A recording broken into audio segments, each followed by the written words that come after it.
Oi, gente, mais uma aulinha aqui para nós darmos uma olhada na parte semântica da linguagem.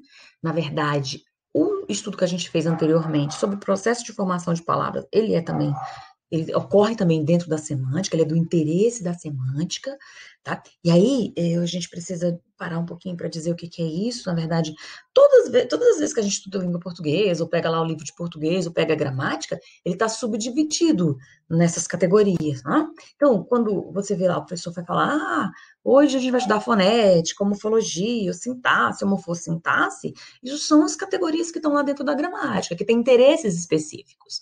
Então, a semântica tem um interesse específico, assim como a fonética, que vocês sabem a fonética, né? Fonética é o estudo dos sons, da pronúncia da língua. Ela é focada nesse negócio dos sons, como é que eu pronuncio, como é que vai ficar melhor, como é que deve ser. A morfologia é estudo da forma, né? Como é que são aqueles formatos de palavras, suas classes de palavras. A sintaxe tem a ver com a organização entre as diversas classes de palavras, né? Formação da frase.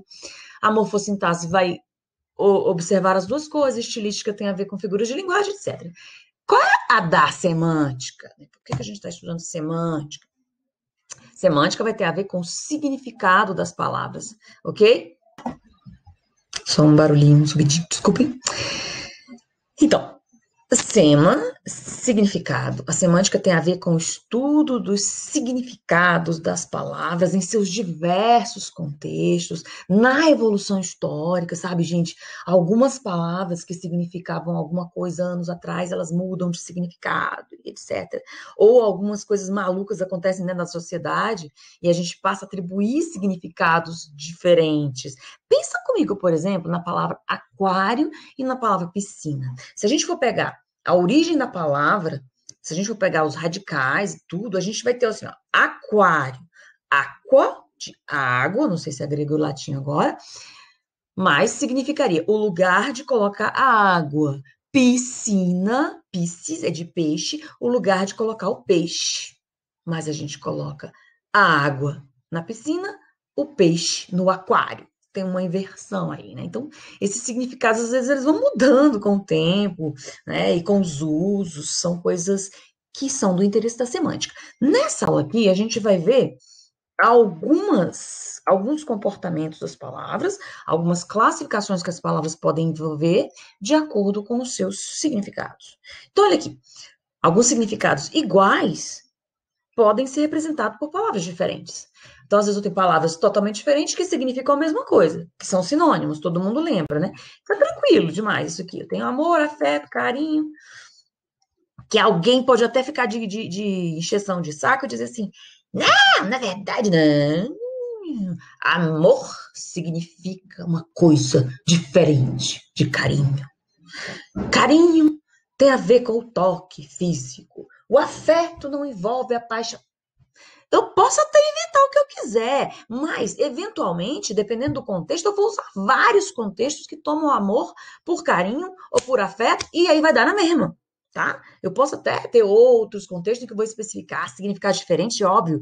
Eu tenho uma nuance imensa, uma paleta aí de significados diferentes para palavras e para os seus usos. Mas, se eu posso tomar amor como sinônimo de carinho, eu faço isso corriqueiramente, então eles vão ser sinônimos sim. Mesma coisa aí, ódio, ira, ressentimento. Eu tomo um pelo outro, né? Uma hora eu quero usar a palavra ódio, depois eu quero usar outra palavra e etc. São sinônimos. Tá? Por exemplo, a palavra ansiedade. Me arranja aí um sinônimo para ansiedade. Clique, todo mundo sabe. Então eu posso falar tensão, tá? Ou agitação, tá? Também não dá? Alguma outra coisa? Vamos arranjar um sinônimo aí para criança. Criança, sinônimo. Esse aqui é um sinônimo legal, é um sinônimo clássico, muito culto, tá? É um infante, que pega esses radicais antigos que significam criança, infância, né? A gente pode também ter na gíria sinônimos, né? O moleque, ou lá no sul que eles usam muito guri, etc. Isso é a sinonímia, gente. A sinonímia é essa característica dos sinônimos, que são palavras com significados iguais. Me parece tranquilo. Outras palavras podem ter significados exatamente opostos. Já sabem como é que chama isso, né? Vocês lembram lá das séries iniciais em que vocês estudavam língua portuguesa? Exatamente opostos. Então, olhe lá. Entrar, sair, claro, escuro, grande, pequeno, alto e baixo. Vocês vão me dar aí um montão de palavras que têm significados opostos. E aí eu vou estar dentro da antonímia, que é justamente a característica dos antônimos, que são palavras com significados opostos. Professora, toda palavra tem um significado oposto. Tu acha? Qual é o oposto de água? Gelo. Não, gelo é uma das manifestações da forma da água, né? Das formas físicas da água. Não tem. Seco. Não, seco vai ser o oposto do molhado e não de água. Água é um substantivo, molhado é um adjetivo, são coisas diferentes. Então, nem toda palavra... Qual é o oposto de mesa? Cadeira? Não, isso não são opostos, né? Então, para que eu tenha antônimos, eu preciso ter movimentos, movimentos que são contrários, tá? O movimento de entrar, o de sair, o de crescer, o de ficar menor, etc. Tudo bem? Então, continuando, antônimo para vocês é tranquilo. Algumas palavras iguais, as palavras são iguais, a palavra, a forma da palavra, podem ter significados diferentes, vamos ver? Tudo é a palavra cabo. Quando eu penso, o que é cabo? Aí tu, calma, mas de que cabo você está falando? E aí você vai me trazer significados bem diferentes, né? Isso aqui é um cabo, essa parte aqui da vassoura é um cabo, as patentes militares, dentro das patentes militares eu tenho o cabo, e aí? O que vai ser cabo? Tá? Então, a mesma palavra com diversos significados. Isso ocorre muito com a manga. Manga é um clássico aqui que a gente utiliza para falar sobre isso. Manga. Ah, professor, mas de que manga você está falando? Da manga fruta? Da manga da camisa? Ou do verbo mangar? Eu não gosto da professora manga da gente, que é muito utilizado no Nordeste, tá? Mangar, que é debochar. Beleza. Que polissemia? Polissemia é quando a mesma palavra, a mesma, apresenta mais de um significado. A nossa dúvida vai ser a seguinte. Manga. Isso aqui é a mesma palavra? Manga, manga e ela manga. É a mesma palavra? Ou vem de coisas diferentes? Tá? Isso gera um problema. Porque agora eu vou precisar fazer uma distinção entre polissemia e outra coisa. Presta atenção aqui comigo, ó. A palavra academia, ela pode ter mais de um significado? Sim. Eu posso me referir à academia de ginástica ou posso me referir à academia que é a faculdade. Ou na faculdade as pessoas falam muito academia. Sabe, Academia Brasileira de Letras são instâncias de educação superior. O banco é a mesma palavra. Pode ter vários significados, mesmo sendo a mesma palavra. Banco de sentar, banco de economias, sim. Banco de dados, sim. É a mesma palavra com vários significados. Vela é a mesma palavra, se eu tenho uma vela de acender, é a vela do barco, a mesma palavra, ou a vela do filtro, com vários significados. É isso que eu vou chamar de polissemia, quando é a mesma palavra. E aí eu tenho vários significados. Mas, na homonímia, nem sempre é a mesma palavra. Ou eu não tenho como ver, ou eu percebo que não é a mesma palavra, embora ela seja igual. Ela é escrita do mesmo jeito, mas tem significados diferentes. Então, a gente faz essa pequena diferença entre polissemia, ou seja, vários significados para uma única palavra, e homonímia. A palavra é igualzinho, parece, às vezes parece que é igual, às vezes é tão igual que ela é escrita do mesmo jeito e pronunciada do mesmo jeito, mas não é a mesma palavra. Olha que coisa interessante.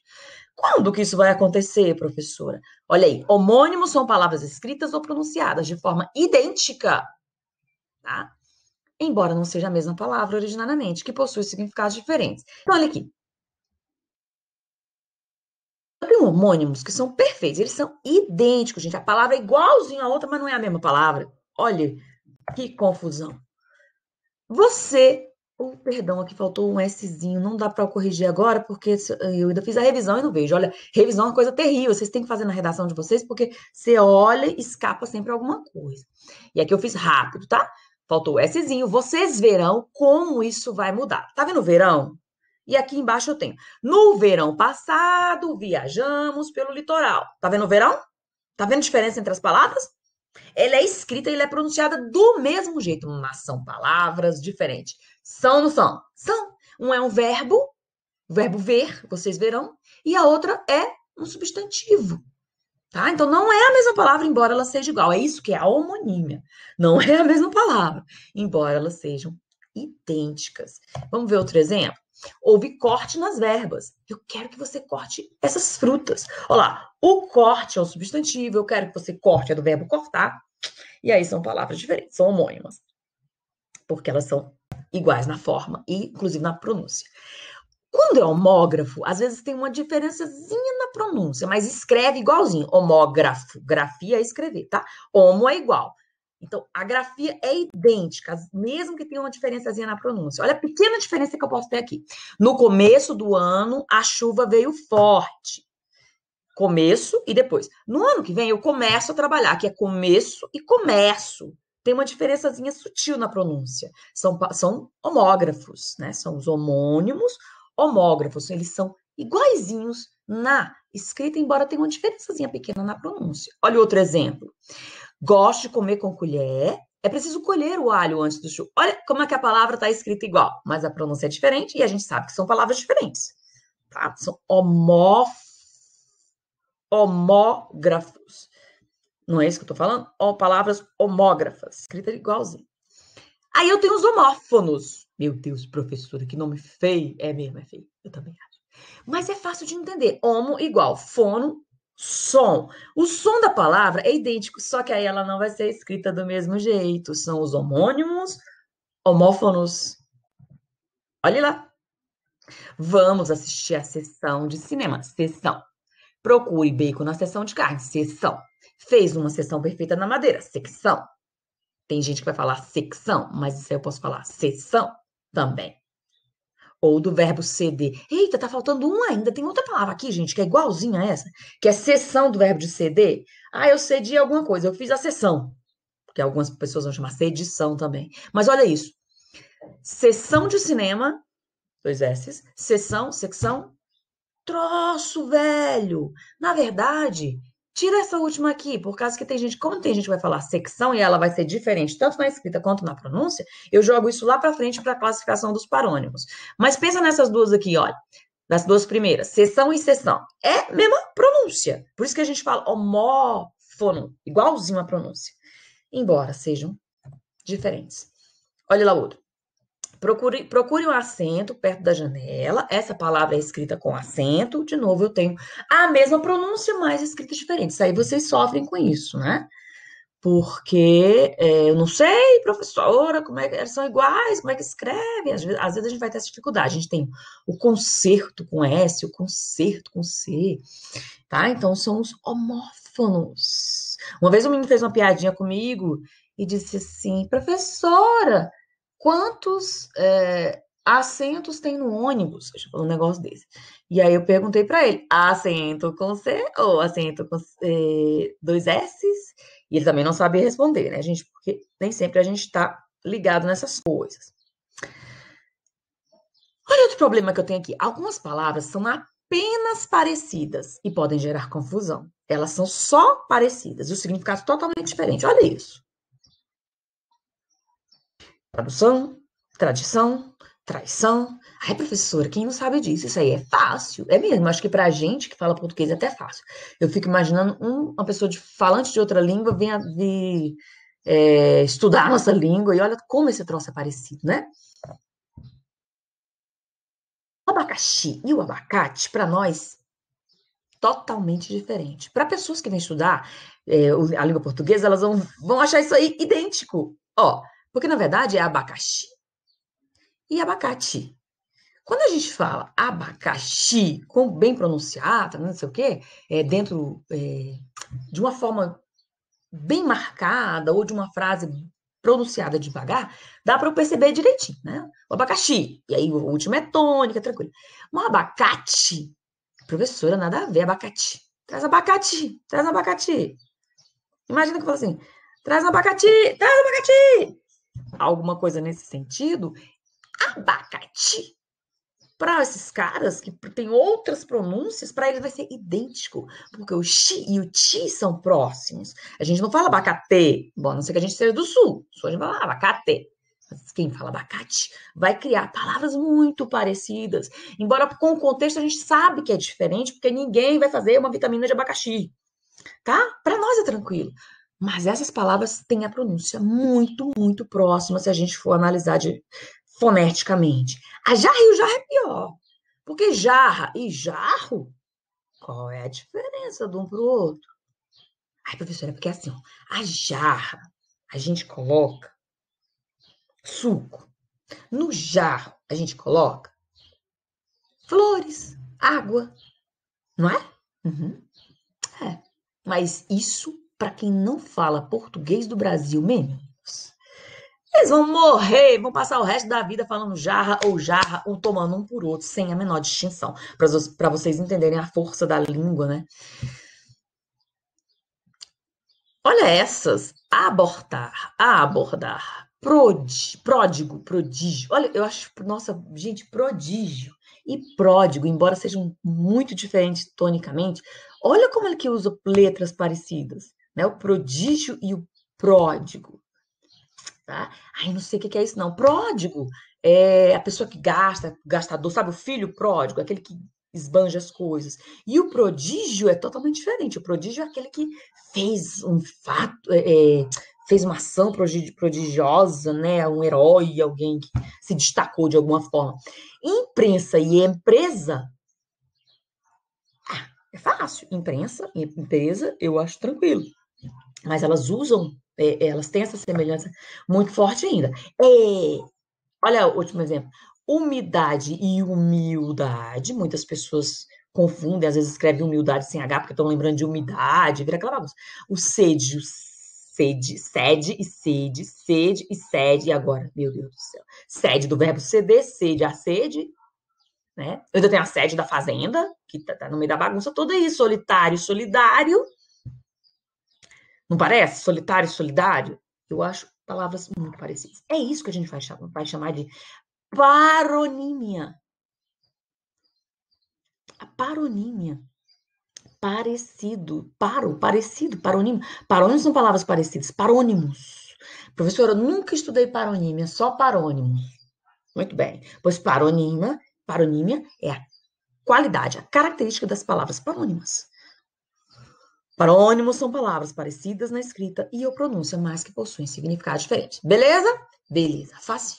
Outro problema que eu quero colocar para vocês é o seguinte: é o problema da categorização das palavras. Agora, eu estou poderosamente dentro da semântica. Como assim, professora? Vamos pensar nesses significados. Olha que coisa extraordinária que as línguas fazem e elas precisam fazer.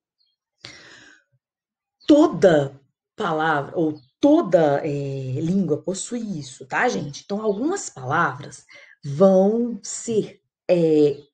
ter um significado mais abrangente. Coloco aqui para vocês. Existem palavras genéricas no seu campo semântico que abrangem outras palavras específicas, ou seja, dentro dela eu abarco o significado de outras palavras específicas. Pensa, por exemplo, aqui na palavra praia, casa, país, esquina, deserto, salão. Eu digo assim, tudo isso aí, o que é tudo isso aí? Ah, olha só, todas essas palavras, o que elas têm em comum? Todas elas são lugares. Então, a palavra lugar abrange, de certa forma, o significado dessas outras. Elas estão dentro. Olha outro exemplo, para compreendermos melhor. Se eu penso a palavra melão, morango, coco, caju, você já me diz de cara, tudo isso são frutas. Então, a palavra fruta abrange, ela abarca o significado das outras palavras.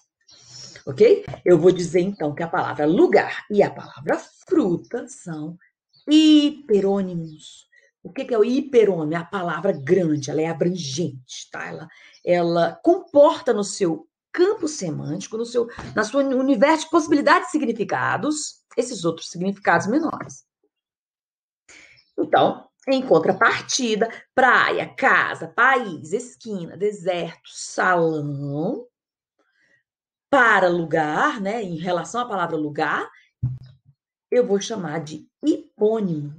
Assim como melão, morango, coco para a palavra fruta, eu vou chamar de hipônimo também.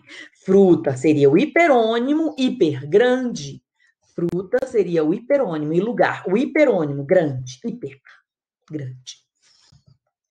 Hipo, pequeno, tá? Hipo, pequeno, hipônimo, as palavras menores, mais específicas. O hipônimo é a palavra mais específica. Não é fácil isso?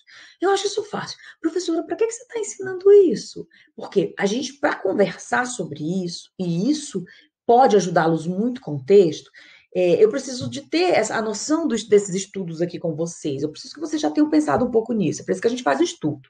Então, às vezes eu estou lá escrevendo o texto, estou escrevendo meu texto, e eu não conheço uma palavra bacana que vai abranger o significado de todas aquelas outras que eu falei na hora de fazer o meu resumo, na hora de fazer a minha conclusão.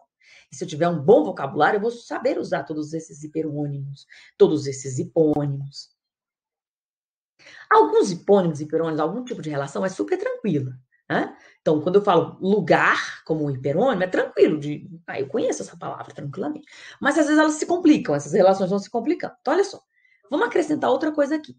Vamos retirar, vamos mudar. Agora eu tenho praia, deserto, montanha, vales, florestas. Lugar já não vai ser tão suficiente, né? Lugar também vai ser específico. Tá? Então, lugar já não vale. Eu vou precisar de outra coisa. Qual outra palavra aqui vai ser genérica? Ou posso ter locução também, duas palavras formando uma, ok? Então, isso eu vou chamar de paisagem natural. Paisagem natural seria o hiperônimo para isso aí, ó. A praia é uma paisagem natural, o deserto é uma paisagem natural, a montanha é uma paisagem natural, o vale é uma paisagem natural, a floresta é uma paisagem natural, etc. Bem? Então, paisagem natural seria o meu hiperônimo, a palavra abrangente. Se eu tenho uma palavra abrangente, comida, o hiperônimo é comida, então eu posso colocar mais coisas junto das frutas, certo? O melão é comida, morango tal. Aí eu coloco mais coisas, carne, tudo que for comestível, de alimento para o ser humano, nesse sentido. Então, esses aqui seriam os meus novos hiperônimos. Então, as categorias vão mudando e eu posso fazer isso de acordo com o meu interesse ali em explicar determinados significados no meu texto. Se eu tivesse como hiperônimo a palavra compostos orgânicos, tudo que é comida poderia entrar. Tudo que é comida seria um composto orgânico, certo? Não precisaria nem de especificar melão, morango. Bastaria colocar a própria palavra comida, dejetos, excrementos, chorume, coisas nojentas, junto, né? Ou resíduos de queimadas, tudo seriam compostos orgânicos. Então, eu abriria o meu leque de possibilidades para esses hipônimos dentro desse novo hiperônimo que eu proponho aqui para vocês. Isso é categorização de palavras. Então, vamos pensar agora em outras coisas, em outra instância, tá? Se eu tenho cometer infração, burlar sistema, desrespeitar pessoas, tudo isso é o quê? Me arranja uma boa palavra, ou uma palavra só, ou uma locução aí. Tudo isso é o quê? Eu coloco essa. Tudo isso é um comportamento indesejável, são comportamentos indesejáveis. Comportamento indesejável seria um hiperônimo para todas essas atitudes aqui. Percebem como é que pode ficar complexo? É muito simples eu falar fruta e brincar de adedônia, né? Aquela brincadeira da adedônia, ela é uma brincadeira de categorização de palavras. Quando você é criança brincando daquele livro, você está categorizando as palavras. Já tá pensando nisso. Já está pensando nessas possibilidades. Tudo bem? Então, é muito simples eu falar simplesmente uma palavrinha e achar o seu hiperônimo fruto. Mas, às vezes, a coisa pode se complicar, igual vocês estão vendo aqui. Vamos pensar no outro. Olha, se eu digo Ministério da Saúde, Câmara dos Deputados, Senado Federal, tudo isso é o quê? Cadê meu hiperônimo para isso aí? Se tu tá lá escrevendo, porque a Câmara dos Deputados, não sei o quê, não sei o quê, não sei o quê. E aí chega um momento que na sua escrita você não quer repetir todas essas palavras, você quer usar uma só para categorizar todas, qual você usaria? Você sabe. Órgãos do governo. Alguns jornalistas falam pasta, né? Essa pasta e etc e tal. E eles têm outras palavras, eles têm muitas palavras para fazer determinadas categorizações. Então, é assim que se comporta essas relações semânticas do nosso vocabulário, tá, gente? Ele se comporta dentro de categorias também. Por exemplo, doenças virais, me arranje várias aí. Vocês sabem, aí vocês vão dizer, professora, a febre amarela é uma doença viral, a AIDS é uma doença viral, gripe, etc. Né? O coronavírus.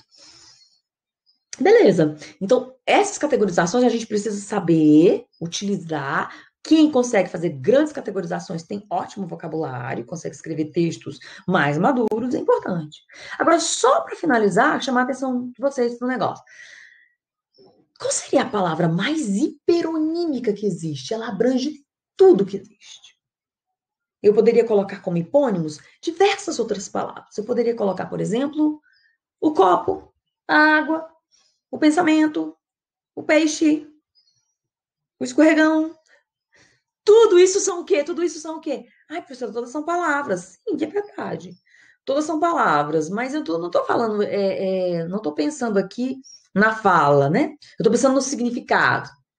E aí eu diria para vocês que a palavra mais hiperonímica que existe é essa daí, ó, coisa. A palavra coisa pode ser qualquer coisa, né? Ela envolve tudo isso que eu coloquei para vocês, tudo que você pensar, todas as palavras, as atitudes e gestos, e pensamentos e compostos orgânicos, tudo são coisas. É por isso que a palavra coisa não é uma palavra bem-vinda no texto de vocês. Cuidado, tá? Certas coisas. Evita a palavra coisa, porque como ela é abrangente demais, ela não significa quase nada.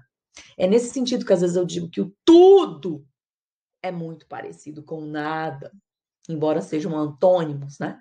Porque se eu tenho alguma coisa que é tão abrangente, ela se dissolve, tá? E aí ela acaba explicando quase nada. Aí seria uma boa palavra de vocês evitarem em seminários, em redações, nas argumentações de vocês. Cuidado com essa palavrinha danada coisa, porque ela é bem vazia de significado. Eu espero ter ajudado e eu espero que vocês consigam consultar a videoaula na hora de resolver as atividades de vocês. Beleza? Tchau, tchau. Até a próxima.